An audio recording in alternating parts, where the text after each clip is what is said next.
Hi guys, KO here. Welcome to Turmeric and Tequila, where we are working to inspire positive, radical social evolution by uniting mission-driven humans. I am so excited about this conversation today.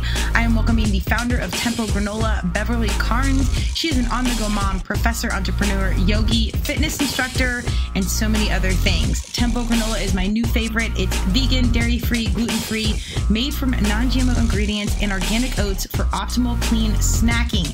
Beverly started this company over 20 years ago when she just started making the granola in her kitchen, and it started to gain a following, so she made it a full-time business. This is an awesome conversation if you are chasing the dream, led by your heart space, you're looking to start a business or grow a business, and you're looking to attract the right tribe. We got to get our vibes dialed in. Enjoy this conversation and be sure to check us out wherever you get your podcasts and look for the video on YouTube. Cheers. Welcome to Turmeric and Tequila with your host, Kristen Olson. Questioning a better way, one gracefully disruptive conversation at a time.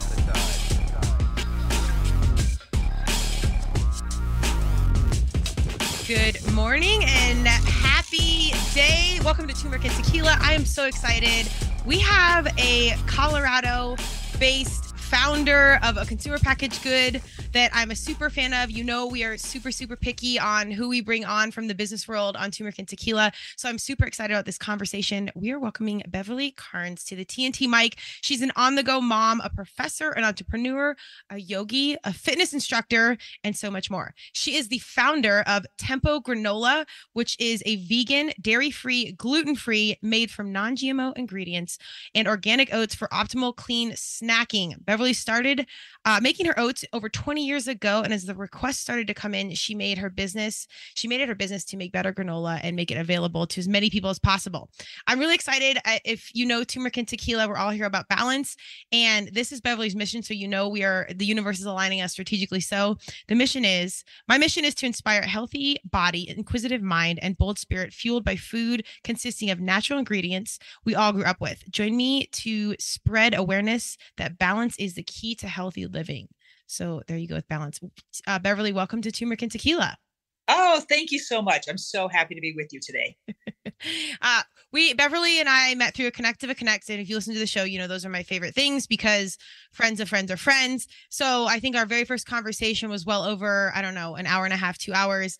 So we just had lots in common, and CPGs, Colorado based, all the things. But Beverly's also a professor. So she's naturally a strong female boss. And as she was telling me stories and stuff, I'm like, oh my gosh, this is a human I want to be like. So I'm so excited to hear her journey, share it with the audience, but even do a little business on the side, see where we can grow the brand even more. But Beverly, tell us a little bit about you before we get into the business. Give us a little about like young Beverly, your background. Sure. Happy to do it. I'm originally from Iowa, grew up in a great big family with lots of brothers. And so, you know, food was really important to us. That's how she showed love, was through food. And so we're still a big gathering family. Everybody gets together all the time. You know, we would literally have the whole family, maybe 30 of us together every Sunday. It was that sort of family. So I grew up in that kind of environment. And then, went to college and ended up found myself in New York City, working on Wall Street. Very different from where I came from. We at one point used to laugh that I think there were 7 of us from the state of Iowa on Wall Street at that time, and we all knew each other. So we had our own little community. But I was always, sort of that yin yang, in that I loved my finance world, but I also loved running and playing tennis and getting outdoors. And I learned to literally climb in Central Park, things like that. So I found myself always wanting food that fueled me. And it was really, food really was love to me, but it was also so much more than that. And it was the fuel that I always needed. So I found myself cooking, and, many of my friends in New York didn't really cook. And so we found our teeny tiny little shoebox apartment filled with friends who were all like, wow, this is amazing food. How are you making this? That wasn't my passion. I mean, there was one point that it almost was my passion to go into the food industry when I was young, but I stayed with the finance industry instead. And then found myself in Colorado with children, and continued to, love cooking and continue to love my finance world as well. And that was my career. And then I was a gatherer of people, and people would always be like, what are you making? What is this new thing? I'm that person who just loves to grow my food and then cook it for others. and share and give back to people. I mean, that's how I show my love, by doing that.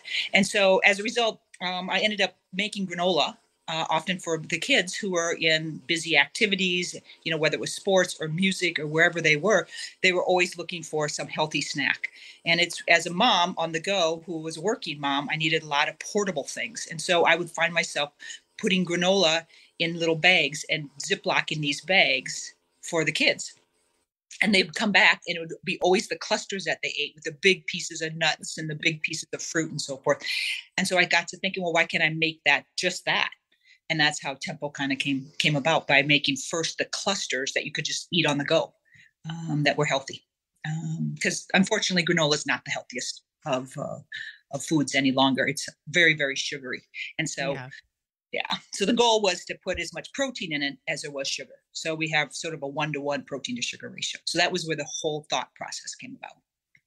I love so much. So there's so much like yin and yang, turmeric and tequila happening. And I love, because as humans, we are so multifaceted. I mean, finance to cooking. I mean, it's like the juxtaposition of all things, but it's so great because I think that's how most people are. Like, we wear many hats, we have different passions, but it's also awesome that you had like this passion kind of naturally fueling, no pun intended, the dream, but you also had like your little product testers, like developing this like goal and mission kind of, I don't know if you were aware of it at the time or not, but it was like all the intel was happening on which way to go until it kind of like led you into the full space of taking this on into a business. Were you excited to take it onto a business, or was it kind of like it just naturally led that way? It naturally led that way. But what was really exciting to me is, how the world kind of converges. And as I was asked to be a professor at CU Boulder, my students were the ones who were saying, well, why don't you package this and sell it? And I, oh, no, I can't do that. No, I can't do that. This is just for, I was giving it away to them. And, I had a brown bag with a little label on it. And they're like, well, I'm like, I don't know how to build a website. I don't know anything about social media at all. I'm just, that's a whole nother younger generation than me. And they're like, oh, we'll help you with professor. We'll help you with that, professor. And so kind of being fueled by these young, excited, this tastes really good. Mm-hmm. Originally, because when I started making it, I made it for my kids, but I also really made it for me, because as I was aging, I found that I couldn't eat certain foods anymore. And so I'm like, well, if I'm making a healthy granola, let's add some other things. Let's add a natural vitamin E in there. Let's add some prebiotic, not a probiotic, but a prebiotic. So to get your good gut biome to, like an alarm clock, to wake that good gut biome up, things like that. And so once I started doing that, I was thinking it was more for my age audience, sort of an older audience.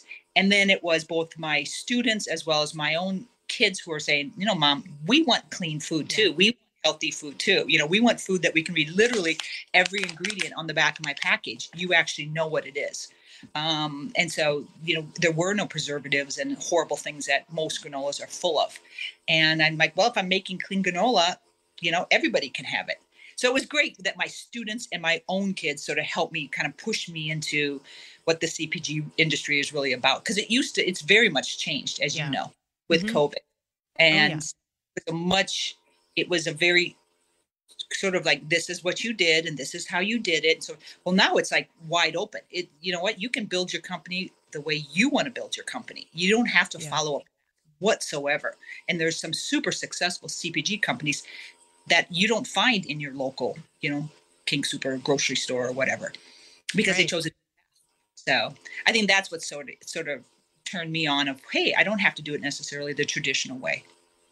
Right. Well, and I like that you brought up the point. It's kind of like the students became the teachers, but it really takes a village nowadays to get something off the ground. And I think the key factor, and we've talked about this a lot in our meetings, is humility. Like, you don't always have to be this old school, leader archetype of like, I have to know it all, I have to be it all, and I have to have all of it figured out.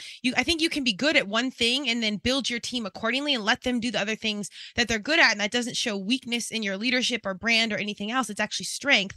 And the cool part is the transparency with our young people. It's like, you kind of had this old school, like, we eat clean just because we're making food from the farm or from our garden or whatever. And then it kind of, convenience and like not having a lot of time kind of led us to fast food and crap food, and we weren't really talking about anything. And now our kids are like, wait, we see all the health issues and the allergies and all this. I need to know what's going on. So it's like, it's almost come full circle. So while we're different generations, this generation, our young humans, get get it. And they want to see what's transparent, meaning see in the package, see the ingredients. So it's kind of like everything has come full circle, and it's a good place to be if you have some of that conversation awareness on like what is actually good for you, because you're right on time for our young people, our future consumers, and satisfy what they're actually looking for. And I think some of the big CPGs don't get that because they're still so disconnected from the ground level. Oh, absolutely. They're 100% disconnected. And for them, it's about how fast we can make the product and how cheap we make the product. And, words like natural, they've used words within the industry that you can't necessarily put your finger on it because it means something different to you than it does to me. And so I've had a huge learning experience in the CPG industry. And I absolutely love, and it's really led by young people who come up and look at the back package. So they look at the front of the package and they go, oh, it's a pretty package. But the first thing they do is they turn it to the back. I'm like, yay, you're my kind of person. They want to look at the nutrition facts. They want to see what's in it. They want to see what's in their body, even for a snack. They want to see everything. And then we found that, people were going, well, we like these clusters. They're great. So, but what about, a big one for like breakfast or what have you. And many of us are switching so that we're eating more protein in the morning. I mean, that's certainly that you as a fit person knows to do, but it's also something, the whole menopause thing, as far as switching how you eat, which is a very big piece of the industry as well. And a lot of that is switching and putting that protein in the morning and looking for protein rich things to start your day with. And it just changes your whole lifestyle. Totally. So I'm really curious, knowing some of this intel around nutrition. I'm 41. I've always been in sports, but even as like a D1 top 20 athlete, we didn't have a lot of conversation around nutrition. Like that was like consistently, now that I've learned certain things intentionally, I've sought out that knowledge that I've had to kind of evolve over time, even at high end competitive levels. Minimal conversation. And I know you're a fitness instructor and you've been, a healthy person forever. How did this conversation with nutrition really initially start with you? Because it sounds like you got it pretty early on, or you saw the power in making intentional nutritious choices early on. Right. For me, it was really something that in trying to change what's going on in my life as I aged, you have different seasons and you find yourself maybe being more sedentary than you want to be because you're behind a computer desk or, something like that. The things that I was doing when I was younger stopped working. I did all of the, don't eat after this time. Watch your sugars. Watch your refined, sugars, refined foods, watch that. And all of a sudden that wasn't enough. So everything I needed to do more and more and more. And then it became a situation where it's like, well, wait a minute. I can either go the way that some people go, which is not great for your body. Or I can go the way of going, no, how do I get, sort of quote unquote, more bang for the calorie, more bang for your buck, more bang for your calorie. And then say, okay, well, what is this calorie and what does it mean for my body? Is it, and then understanding yourself to go, well, everybody needs something to snack on. Everybody snacks. And so you say, well, what is it snack wise? Do I really gravitate towards salt? Do I really gravitate towards fat? Do I really gravitate towards sugar?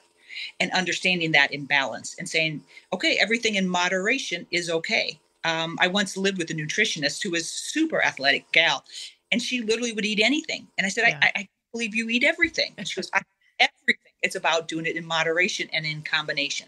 And so that's where sort of the tempo came from. And once we started on this path, we just kept making it better and better and better. And I had all my yogis and even my students who would taste it and go, oh, we don't like this flavor. Oh, we like that flavor. And so that's how we came up with our 3 flavors. It was really a consensus. I love it. It's so funny how things come in, right? I mean, you happen to live with a nutritionist, of course, like things kind of line you up and the arrows in the forest present themselves. So tell us a little bit about, well, actually, before we get into the name, if you're new to nutrition or you don't know a lot, do you have a good piece of advice of like where to start? Like, what's my first step, or what was your first step getting into like questioning a better way around fueling?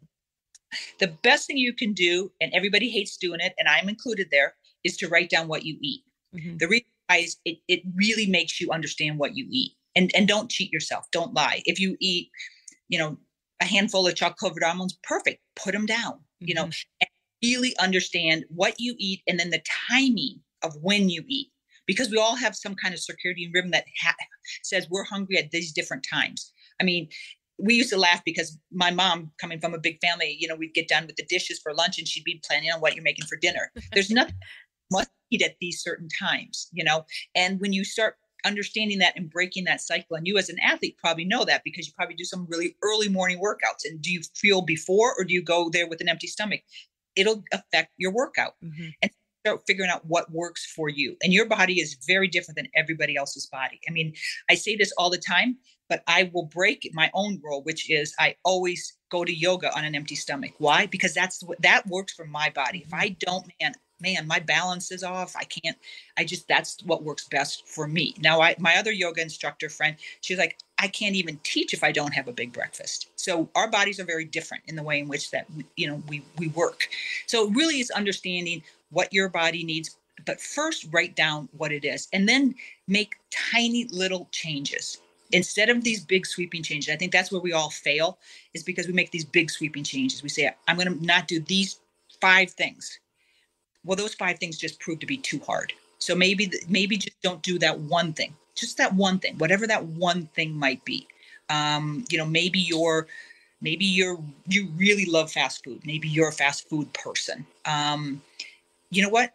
Give yourself a break and say, okay, on this day, when I get to this, I then get my fast food. That's your thing. So I'm trying to just not deny anybody anything, but just work within your own body and figure out what works for you. Because it will be very different. Yes. And I think that you nailed it. So much golden intel there that took me years to figure out, because we are taught like, here's the grapefruit diet or paleo or whatever. Yep. And you're constantly fitting yourself into these like prescribed boxes and larger metaphor for life. You don't fit. And like, you really have to do trial and error. I think write your food journal, which is funny. Like even you're saying like, write it down. It's even if it's just you that's going to look at it, you're like, I'm not going to put the chocolate chips on there. Even if it's such a weird psychological thing, but just tell the truth. It's just you. But there's so much to learn. And when you can really figure out what works for you, like she's saying, it streamlines so much process in trying to figure out these other things, like maybe be a little bit paleo, but then eat. Like I actually started working with a nutritionist about 7 months ago. And I was like you, I fasted before workouts and I felt better, but I couldn't as I was ramping up my training, I needed to get in more calories. And so I had to get up earlier to eat earlier. And now I can't train without like a really good solid breakfast. And I do oats. So sometimes I'll do the granola and mix it in, especially if I'm in a rush. But it switched over time. So I think it's good to even check in like every 5 years. And I'd say this about your core values as well. Like check in and see how your body's changing and do that food journal, do that awareness piece. Yep. I mean, when they get to be about my age, we always talk about the same thing, and that's the creep. You gained a pound this year, you gained 2 pounds next year, you gained 3 pounds the following year. All of a sudden you look at yourself and go, wow, I just don't look as good as I used to look in my same clothes. It's not like your clothes don't fit anymore. You just don't look as good. So therefore, then they start doing these really restrictive things, but that's not what their body really wants. Right. And so then they end up failing. Right. Yeah. So it's a lot of, believe it or not, it's just a lot of, common sense and blocking and tackling and then just being truthful with yourself and giving yourself a break here and there and say, okay, I did this and this and this. So I can do this, and this, big believer in moving, instead of driving, ride your bike instead of, walk. If you can't run, I used to run marathons. I have issues now, so I can't run marathons anymore, but that doesn't mean I can't run a 5K or a 10K, or a half marathon. Right. But a full marathon isn't probably in my future any longer. So. I mean, that's good. It's good you got that off the list so early on. I need to do a full it's something like I just want to do at one point, but I'm just like, do I want to do it? So at least you check that early. On that note, let's talk about Tempo. I loved your reasoning behind why you named this, and I think it's very appropriate. For the brand, but if you listen to Turmeric and Tequila or know me as a human, I'm always about the people before the company, and I only work with humans that I can connect with and I get, and that are mission driven, and then the product, service, whatever the business piece is second for me. So Beverly, I liked her immediately, and we talked about like I think everything, and I love that her business started from this heart space. But then when I was reading about the name, it was just so fitting for her as a person, and then in addition to the brand it links. So tell us a little bit about why you named it Tempo Granola. Absolutely. I had a lot of different names. I originally called it Yellow Dog because I had a yellow dog named Aspen, and I often would eat granola after I'd be training or something, and Aspen would be sitting with me, and so I would give Aspen some of my and she loved it, right? And so I called it Yellow Dog and had a picture of Aspen on the back, and I was very excited about this, right? And then it was in a small store, and the owner said, dogs are loving this granola. And I said, no, it's fine granola. And then he's like, you may want to change the name. And so when I was trying to think of another name, we were throwing out all different kinds of names. And I kept going on this thing about literally coming from my heart space, older woman trying to, up her calorie, try to have clean calories, blah, blah, blah, on and on the go. You can eat it in the car. You can put it in your backpack, eat it after the gym and so forth. And I have a son who, was in high school at the time and is a musician. And he said, Mom, I like to eat it even when I'm gaming. So I'm not moving there. He goes, it's not that you have to have it only on the go. You can have it anywhere, Mom. It's whatever the tempo of your life is. And I was like, oh, that's interesting, from the mouth of a 16-year-old. Right. And so I was like, maybe we should call it tempo. What would you think of that? So that's how the name became Tempo. So it really is for that. It's really for whatever speaks to you, however you eat, however you live. It's for you. I mean, you can eat it on the couch. You can eat it, after you work out, sedentary, active. It doesn't really matter. Their answer is just, if it's something that, tastes good to your taste buds and fills you up. I love it. Well, and people, again, some of the older, larger CPGs that have been around forever, they're so not only disconnected from the ground level, but they're disconnected from the heart. And people, CEOs, our bigwigs are so not aware of how much our young people get that. And it came from your 16-year-old's thought process. So naturally, that's what our kiddos are thinking, and they're connected to brands. It's so much more than I'm just eating something and going on. It's who is this? What is this? What did it come from? It's just such a different conversation. So it's so serendipitous that it came from him, but then nailed it. It's the tempo of things. It's so funny and that's not even a food thing. It just fit in with the fueling. So it all just kind of fit together. Yeah, absolutely. Absolutely. And it's interesting too, because I think I had to sit down and think, because I do also in my other world, my project finance world, I'm working with companies that work in the clean tech space and stuff like that. And these are very big companies, much bigger than my little granola company. So things to them you need to think big. I mean, if you want financing, if you want to move this company forward, you need to think big, and you need to think bigger and think bigger and think bigger. And those are the companies that get financing. And so it's not the ones that are in the little safe space. It's the ones who think big. Yeah. And even when I'm teaching my entrepreneurial finance class at school, I'm like, okay, that's a great idea. How do you make it bigger? How do you make it broader? How do you affect more people? Can you give back with it? I mean, how do you reach your largest audience? That's the way your mindset needs to be. Think big. I wish I would have. I should have had you, because I would always I'm way more, you're math, science, I'm creative, woo, all of that is way more my brain. But I always would my brain would be I'm not going, I wasn't the best lacrosse. I mean, we played the Colorado lacrosse, didn't compare to the East, but in my mind, I was oh, no, just get me there. And of course I got run over freshman year, but if I could just get there, I was always thinking oh no, we're going to Team USA. We're going to start a podcast and it's going straight to Oprah and Hoda Kotb. There was never the in between. And often people would be well, we got to do small steps, tone it down. So I wish I would have had you cross my path being no, cling to that bigger ideology and that thought process. Because when you think big, the decisions that you make will get you there. Yes. When you think small, you think next step, next step, next step, next step. And there's that fear factor of what if I make the wrong choice? Yeah. Well, if you're thinking big, you have the kind of an end result in mind. Even though it's amorphous, you don't even know how to get there. You don't know necessarily what steps to make. Those people will cross your path.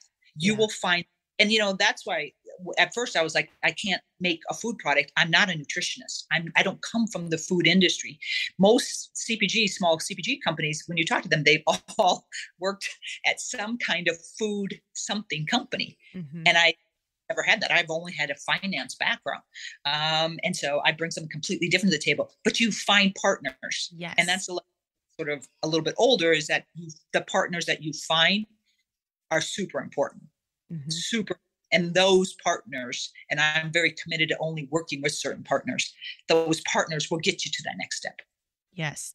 Amen. And this is why I want everyone to listen, go try Tempo Granola, but I really want you to follow and lean into Beverly's journey specifically, because I love the yin and the yang and the juxtaposition. And again, we are multifaceted humans, and we are taught to think like, well, I don't have this background, this resume, XYZ, so I can't do this, but this has always been in my heart. Like this, I don't know what it is. And being like kind of like my woo spiritual side brain, and then also my grounded, small yet science and, cut and dry measurable side, and both things, like the in between is like, you don't always need to know the how. Like you just have to do that one step at a time and keep seeing that larger vision, and not always have every piece of, have a plan, have an agenda. But some things are just like the universe, God, Madonna, I always say, whatever you believe, is like conspiring in some capacity to get you there. So I like when you say that, especially having, the very grounded science background of not necessarily knowing the how or how each piece is going to come together.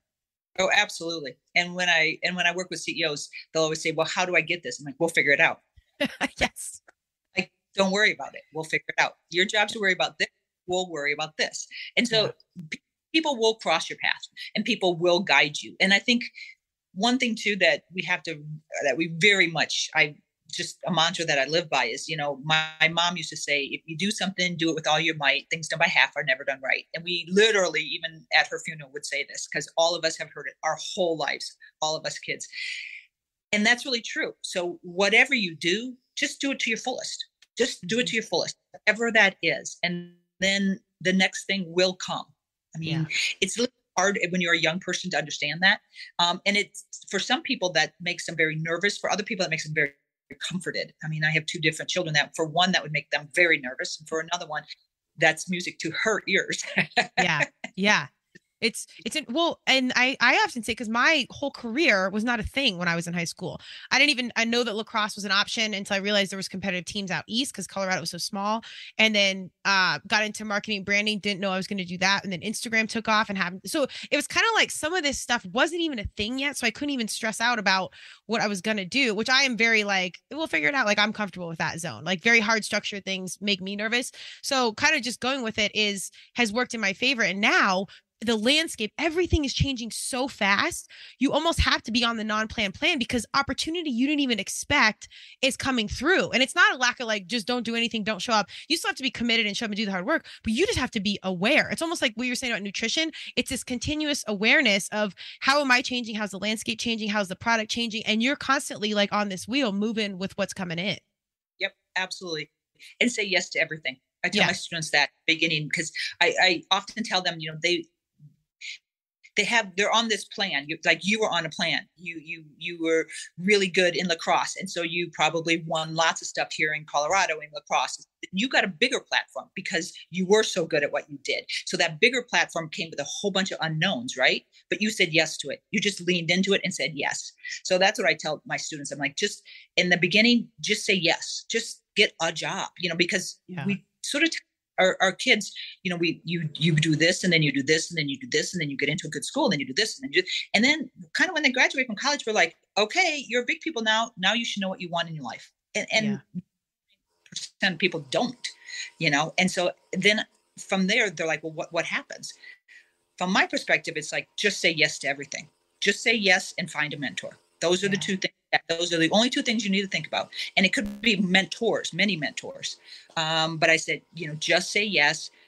When somebody says, do you want to blah? The answer is yes. Should you have a call?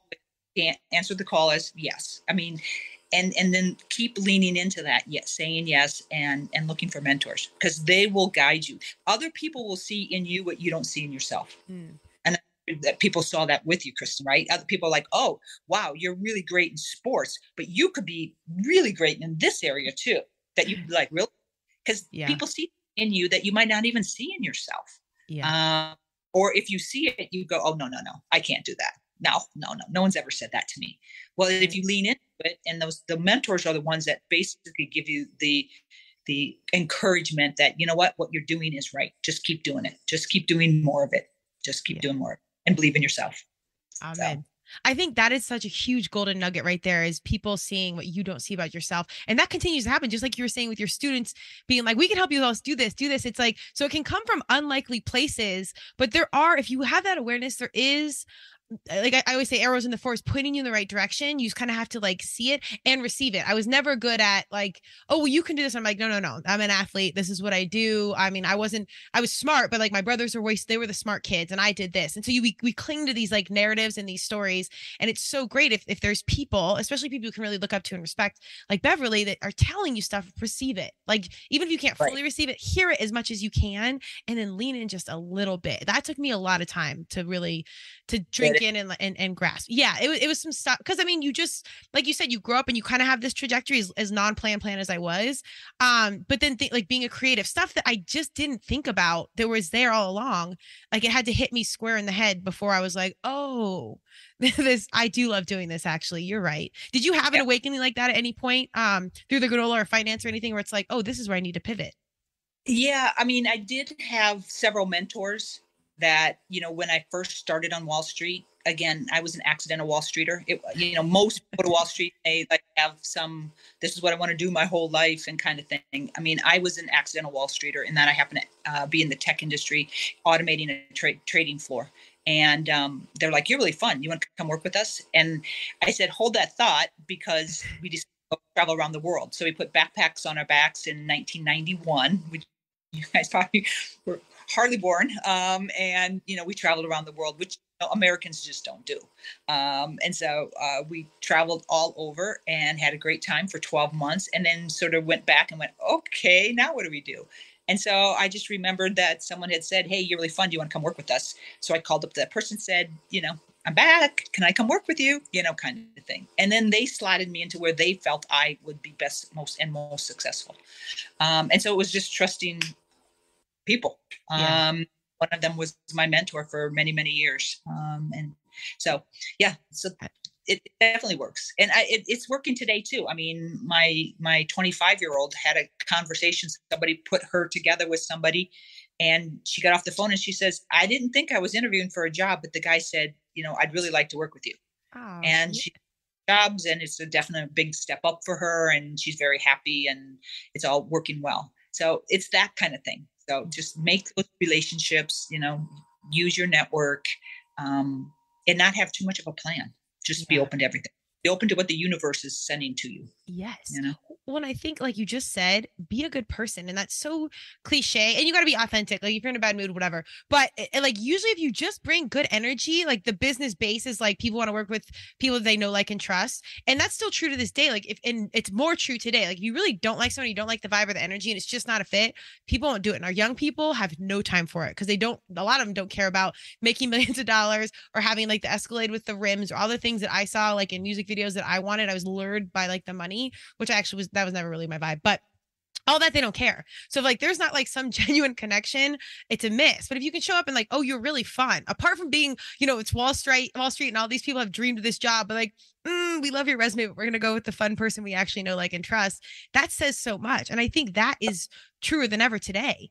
Yeah, absolutely. And relationships. I mean, this is craziest story. So I was looking for someone to speak to my classes, right? So I called some friends that I've had a relationship for 30 years with that were wonderful portfolio managers. They spoke to my classes. They talked about this internship that they had. I knew nothing about it. Known them for 30 years. They never told me about an internship that they had put together for other students. Invited my students to come along. So then, of course, they're like, hey, would you come out and teach a section? So I said, sure.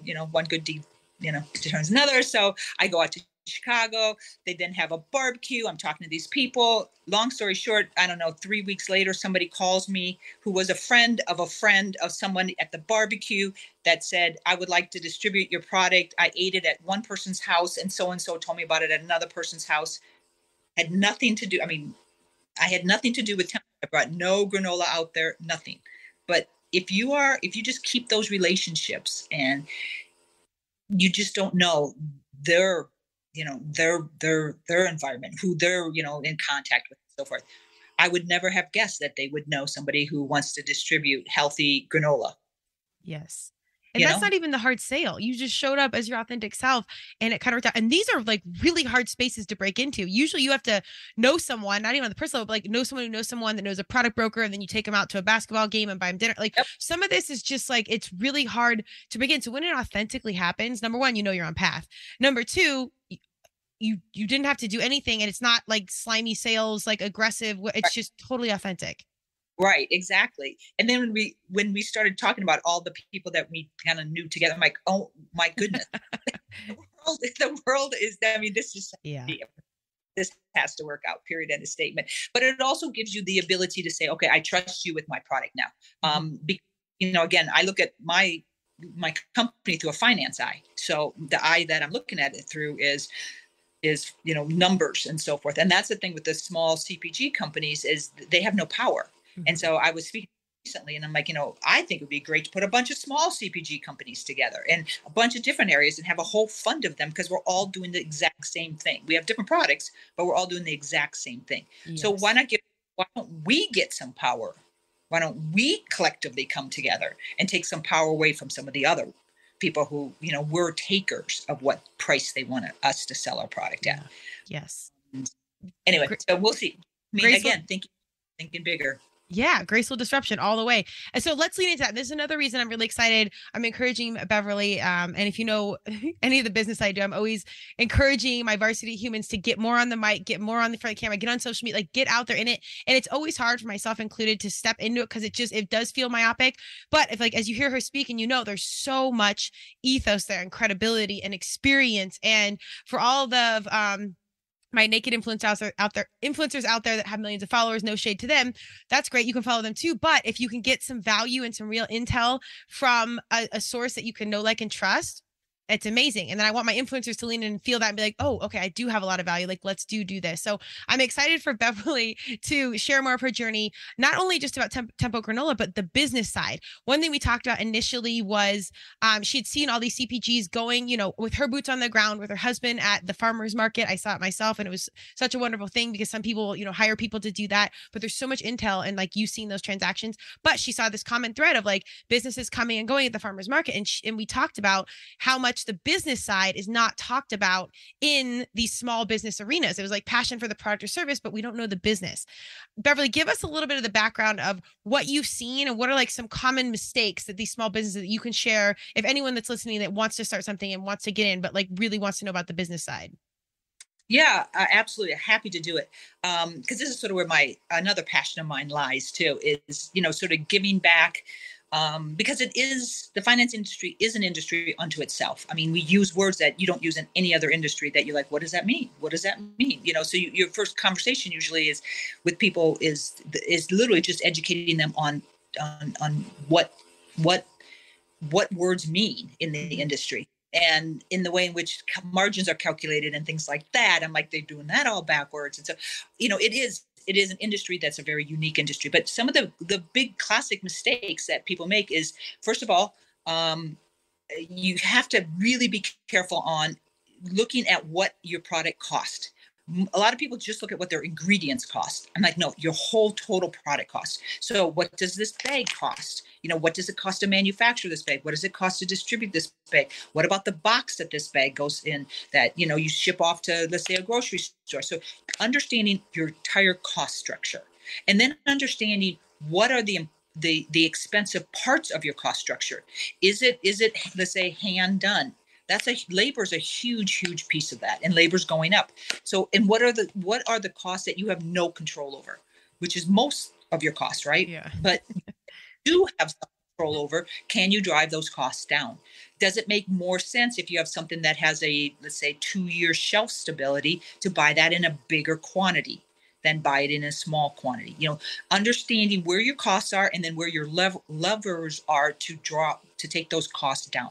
Right. Then it's, really being very clear on what is your end game? What is it? So for some people, they are very happy to be at farmers markets and that is their end game. You're like, great. Then you can make certain decisions with that one end game in mind. Other people are like, no, I want to sell out or I want to go into grocery stores. Really? Okay. So now let's talk. That's a huge different conversation.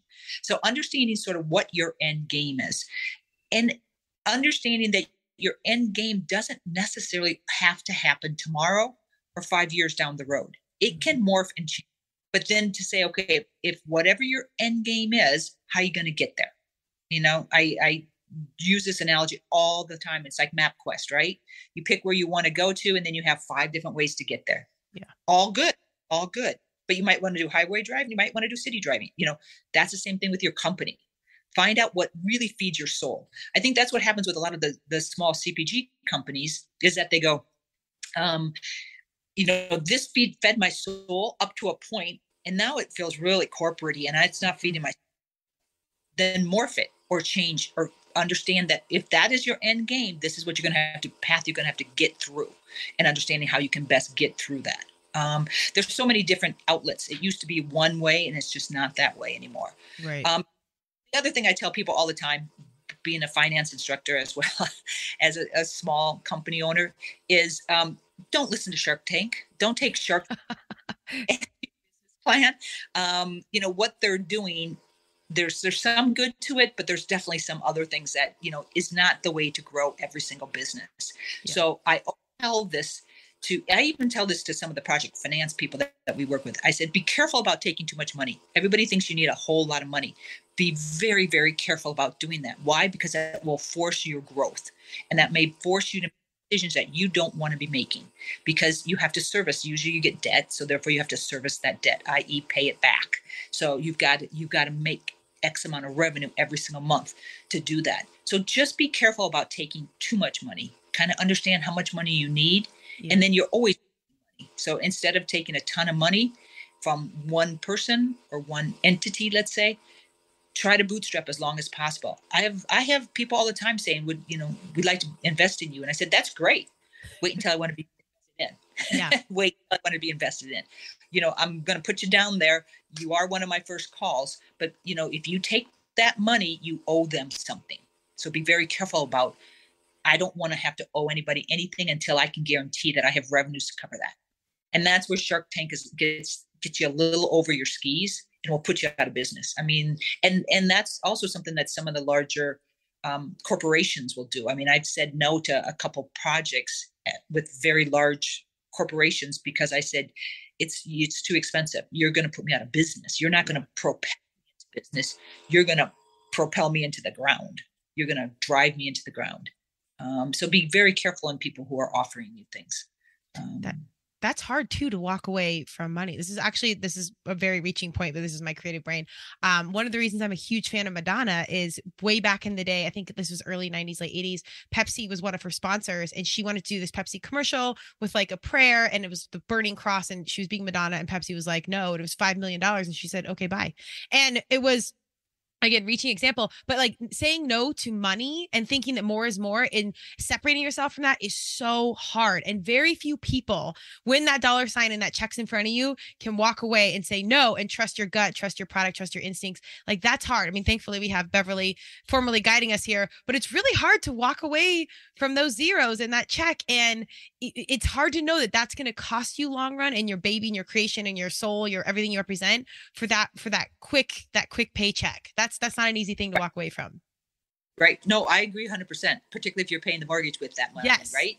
And so, yeah, it definitely is. It definitely is. But I will say, having been on both sides of negotiations with large companies and small companies and growing companies, I mean, I've done this now for 30 some years. If you have time, you will get it done. Mm-hmm. Whoever has time on their side when they're sitting around the table is the one who ultimately wins. So if you think of this, you're like, okay, fine. You want to do this with my product? And I say, no, but I have time. I do not today. I end up being the winner in that negotiation. And when I was very young in the industry and someone taught me that, I thought that's such a weird thing to say. It's kind of a dad thing. I don't know what I mean. But now when I look back on it, I'm like, you're absolutely right. So in every single negotiation, whoever side of the table has time on their side, they always win. 100% every single time. Done. Yeah. Well, and I'm sure that I know the answer to this, but have you really appreciated over time where you have that control? Like, you don't have to rush, you don't have to leverage, you don't have to have investors. Like, because once you need those things, I get it. When you're starting stuff up, every business I've started with basically nothing. So we could have used some finance planning, but we're here now. Anyways, but it worked. I also learned a lot of my strategy from having almost nothing, but walking away from stuff is one thing, but now kind of being in a spot where it's like, I can say yes or no. I can say no. No one controls any of this. Like even that for my mental health has been so huge, but it hasn't clouded any decisions moving forward. Like, as you're saying, like that's where the power comes from. Did you have like a turning point where like that was really aware? You're like, oh, I'm actually on the other side now and it feels really good. Yeah, absolutely. It was when one company said, we wanted to have your product in our store. And I'm like, yay, that's what I'm supposed to be going for, right?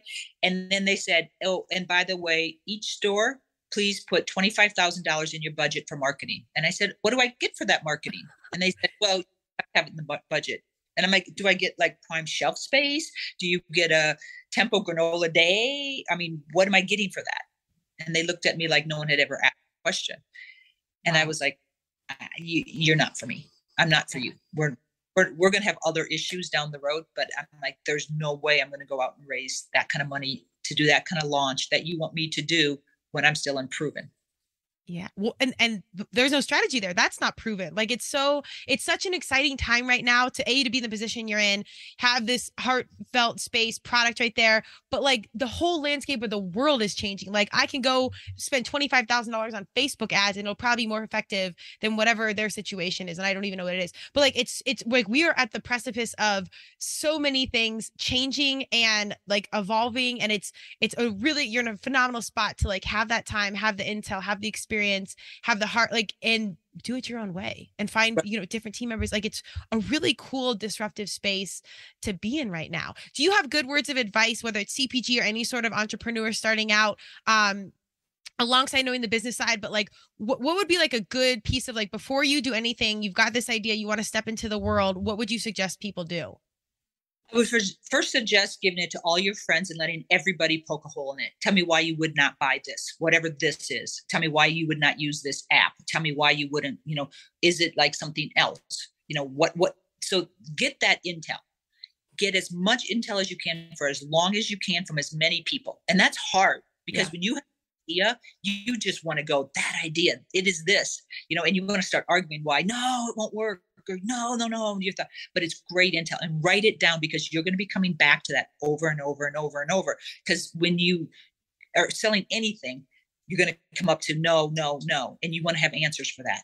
And your friends will give you really honest advice. And then go to a public forum, whatever that forum is. In the CPG industry, we get to do things like farmers markets and things like that because people will be brutally honest to you. And they don't like standing on the other side, like listening to what they're saying, but that's good.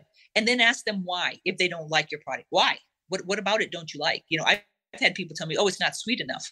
I'm like, great. That's what I'm going for. I'm going for the non-sweet granola, but for that person that they want the sweet granola. So that was what I'd say is try to get as big of a group that you can and test and test and test and test and test and test and test over and over and over. And then from there, again, I think from there, build a thick skin and start hearing no and start hearing, great, thank you for that information. Great, thank you for that information. I mean, again, Starbucks didn't invent coffee, nor did they invent the coffee shop. They took an idea, and what they did is they brought people together. They wanted it to be a gathering place. And that's why, we do have Starbucks. And very, very early on, I have a story about Starbucks literally in New York City funding a little park that we were having on Riverside Avenue. They underwrote our renovation of a little park because they wanted to be in the community. That's what their whole story was about, to be in your community and be with you. The whole thing. So you kind of go, okay, great. So find out what is your story, because your story will resonate with somebody else. Again, when I started talking about, me being older, having clean calories, that kind of thing, that resonated with a group of people. But I tell you all the time at farmers markets, I have a kid that might be with me, or a young person, or my husband. They resonate with different people, right? Mm-hmm. They resonate with people. And so try to see who you resonate with and what your product resonates with, and lean into that, and have multiple lines of business so that when one line of business goes down, another one comes up. COVID was great for that. It made, everybody.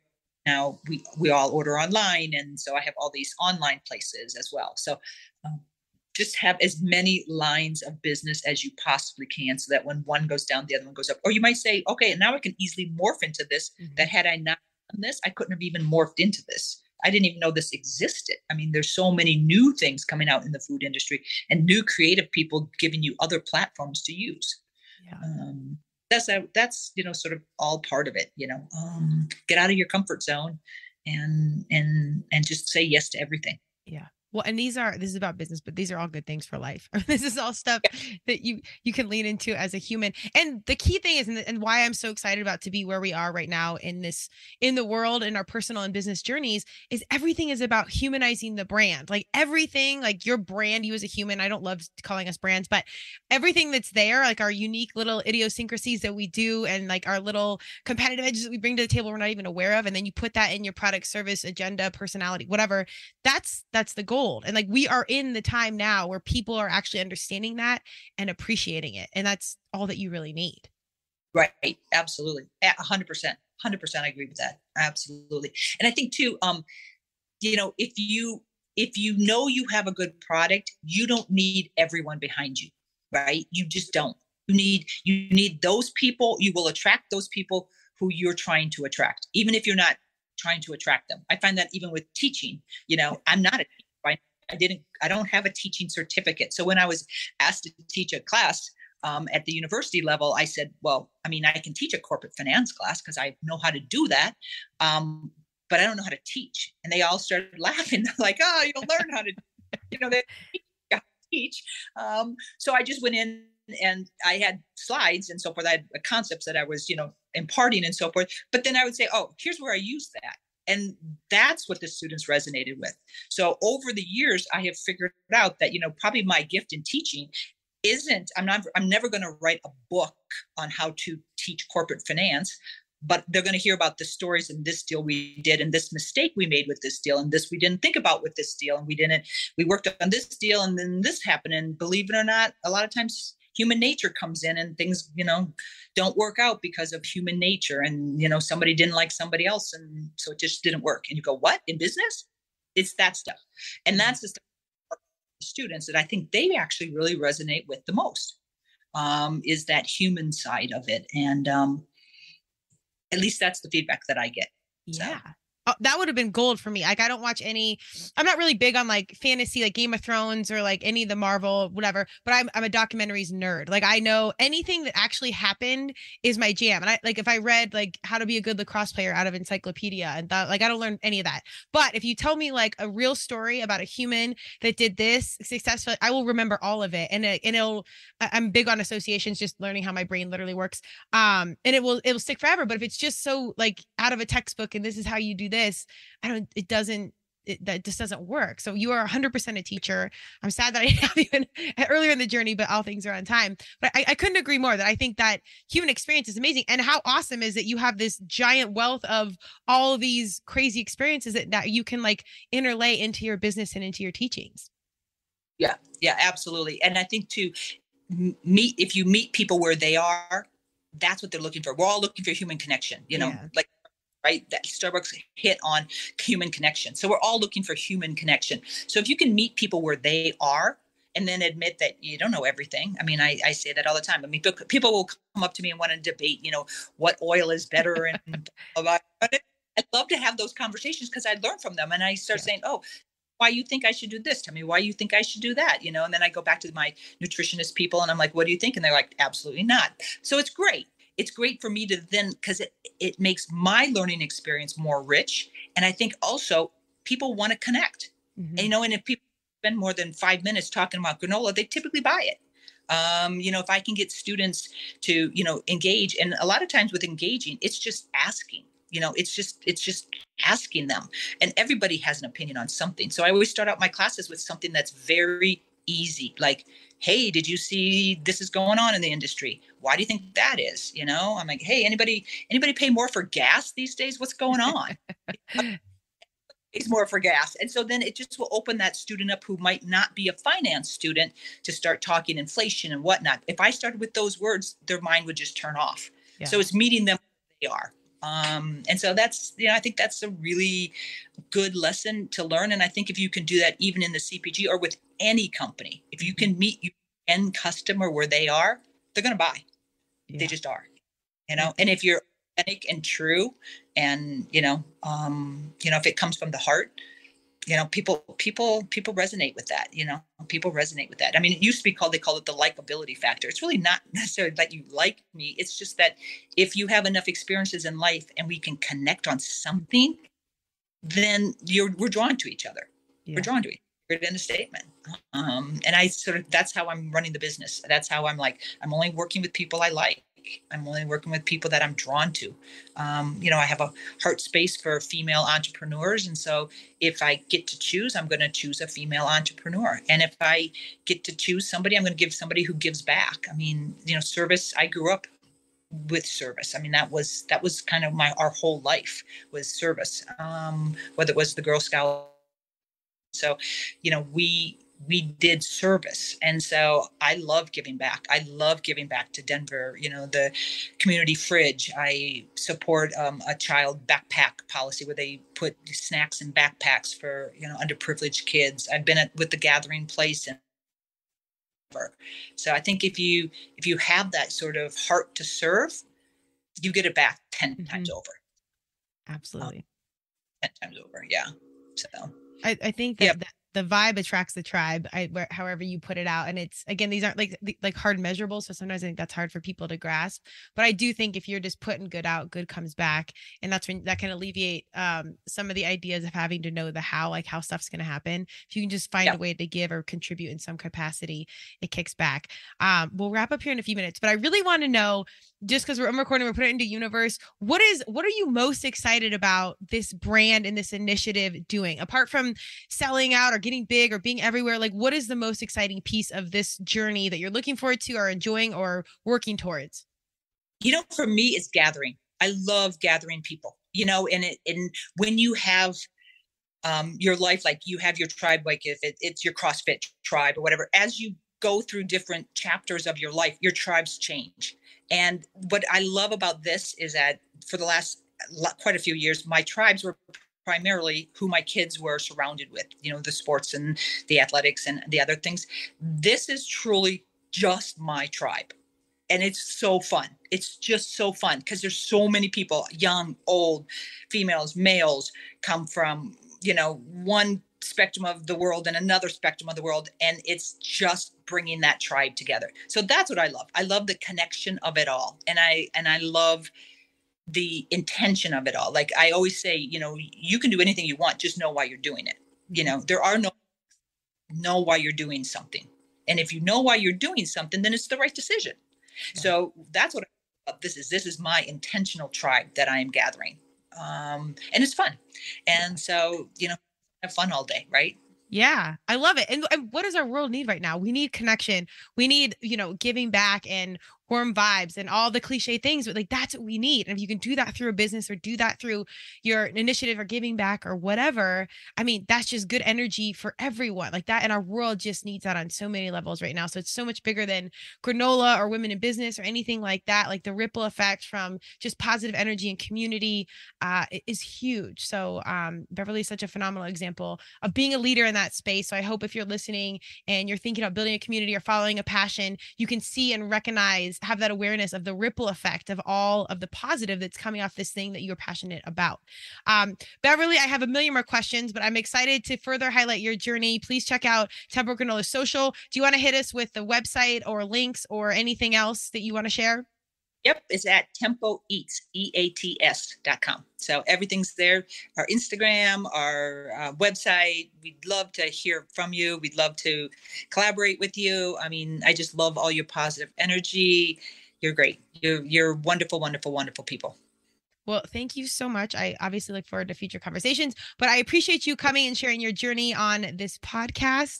Like I said, I encourage you guys to go check out not only the product, but Beverly's journey and all the good things she has going on, and be ready to see her and the Tempo team at different fitness events. It's lots of Colorado-ness happening. So, Turmeric and Tequila is here to support that. So get out there to farmers markets, go get in front of them in real life and go taste this stuff for yourself.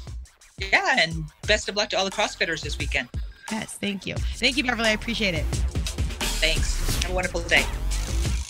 Thank you for joining Turmeric and Tequila with your host, Kristen Olson. Tune in next time, and don't forget to subscribe on Apple, Google Podcasts, Spotify, or wherever you listen.